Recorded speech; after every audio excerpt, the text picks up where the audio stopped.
Olá pessoal, eu sou o pastor Luciano Martiliano e eu quero compartilhar com você uma ideia bíblica baseada no livro de Lucas, capítulo 10, versículo 25 a seguir.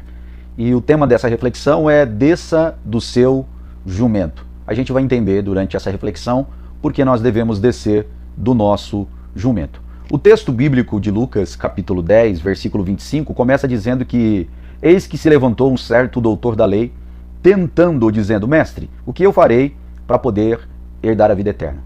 Naquela época, o Sinédrio era o principal representante do povo do ponto de vista jurídico, era um fórum daquela época, era composto por 72 homens, entre saduceus e fariseus, tendo os saduceus como sua maioria, porque era a parte mais aristocrata da religião daquela época. É como se fosse um fórum meio político-religioso daqueles dias. E um doutor da lei, e esse doutor da lei provavelmente mandado pelo Sinédrio para tentar pegar Jesus em alguma contradição. Eles fizeram isso diversas vezes, porque naqueles dias, assim como nossos dias também, havia partidos políticos. É como se houvesse naqueles dias direita e esquerda, conservadores e liberais.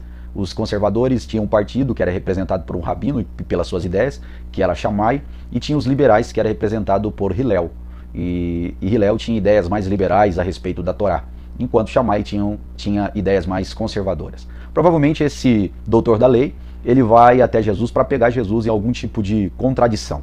E o texto bíblico deixa bem claro que ele vem até Jesus para tentá-lo. E essa pergunta que ele faz a Jesus é uma pergunta simples, que era simples assim, dentro do campo de debate daquela época, os rabinos debatiam muito sobre vida eterna. E eles queriam que Jesus desse ou falasse alguma opinião que fosse contraditória e a partir daquilo eles julgassem Jesus. E aí a resposta de Jesus que é interessante. No versículo de número 26, ele pergunta para ele assim, como que está escrito, como você lê? Quando a gente ouve ler essa linha, como vocês leem, como você lê o texto, aparentemente parece uma pergunta simples de Jesus, mas não é simples.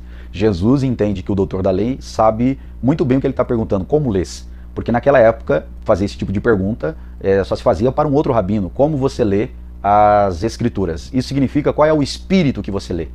Você lê com a lente de quem? Você lê através de que tipo de interpretação é a sua? Como você lê? Da onde você parte? Jesus está perguntando como você lê. Aqui a gente aprende uma grande lição. Como nós lemos as escrituras? Qual é o espírito que nos leva a ler as escrituras? A gente pode ler as escrituras com o espírito do anticristo, ou a gente pode ler as escrituras com o espírito de Cristo. Quando a gente lê as escrituras com o espírito do anticristo, nós vamos toda a vida corrermos da